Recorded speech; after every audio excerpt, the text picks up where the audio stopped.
Dear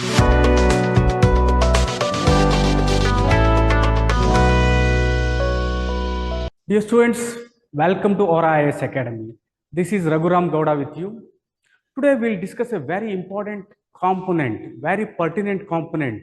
Examinations are under the corner, but many students and even faculties don't know a very important thing, that is how the UPSC mains answers are evaluated. This is a very, very important thing. You have to make note of the important things which I will be discussing. If you follow all these things, I'm confident that your marks will increase at least 30 to 40 marks. There will be 30 to 40 marks increase in your total. So here, before I get into the topic, let me just ask you simple questions. At the end of the session, you will be having answers for all those things. Which question to write first? In UPSC, you will be having 20 questions. So which question should I write first? You always have this doubt. Then we almost always have this one. First impression is the best impression. So we think that we should write first questions very good, elaborately, in a precise manner. And also many might be having doubts with respect to sequence which we should follow. Not only that, in many papers, especially in ethics and essays, say for example in ethics, you hardly have some 20-30 concepts. So these concepts will be repeating again and again in most of the questions. So you'll get an impression, Arey, I am writing the same answer. I am writing the same phrases. So what should I do? So that is one of the dilemma which many students have.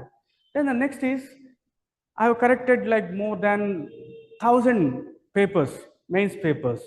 In that, what I have found is 99% of the students almost always write the first question, that too elaborately, in a neat way, in a precise way, thinking that first impression is the best impression. At this point of time, let me ask you a question. In question come answer booklet which will be provided, mean to say where the questions are already printed. If you are not knowing, say question number 1 or question number 2, what to do? Because you think that first impression is best impression, this impression will be carried on. So this is a thing which comes to your mind.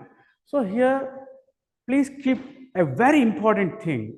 This is a very, very important, most authentic information you may not find anywhere.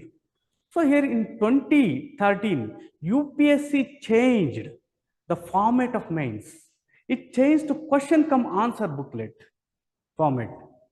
Why did it do that? Previously, it was not the thing. Now you have got questions printed. After that, you have got space to write. Previously, it was not the thing. They used to just give one booklet. After that, we used to take extra additionals if at all if you want. It was like that. Why did it introduce this?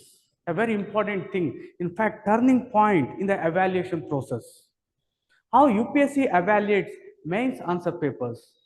To understand this better, you have to understand two important phases in the evolution of UPSC answers evaluation. What are they? Before mains come answer booklet was introduced, and the other is after mains come answer booklet was introduced. So here, before the present system where the questions are already typed and you have to write, before this, the system was a teacher used to evaluate almost all the questions of a student. Say for example, think that I'm a UPSC evaluator. I get a booklet. So I'll be correcting all the questions. That was the process previously. Dear students, UPSC made a revolutionary change. Afterwards, for that it introduced question come answer booklet. So in that, after answer come question booklet is given, teacher A evaluates only one question of all the students. I repeat, only one question. Say for example, question number 9 of all the students will be corrected by only one teacher. This is done to decrease the subjectivity. This is one of the most innovative ways, one of the best ways. So did you get it? Each teacher will be correcting only a specific question of all the students. So here, by now, you will be getting answer to all the questions which I have said. Now, let me just brief the same thing. Previously, this was the case.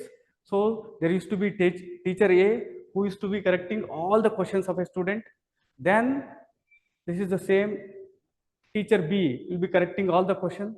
Now the things have changed after this one. What is that now happening?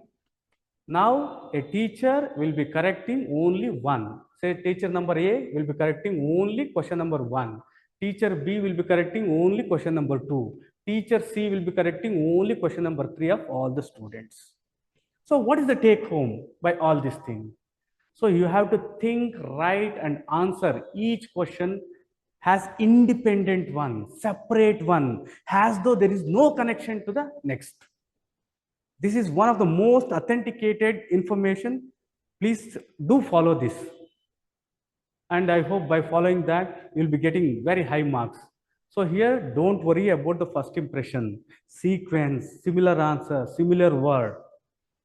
Each question is a de novo and you should be answering in the same way, right?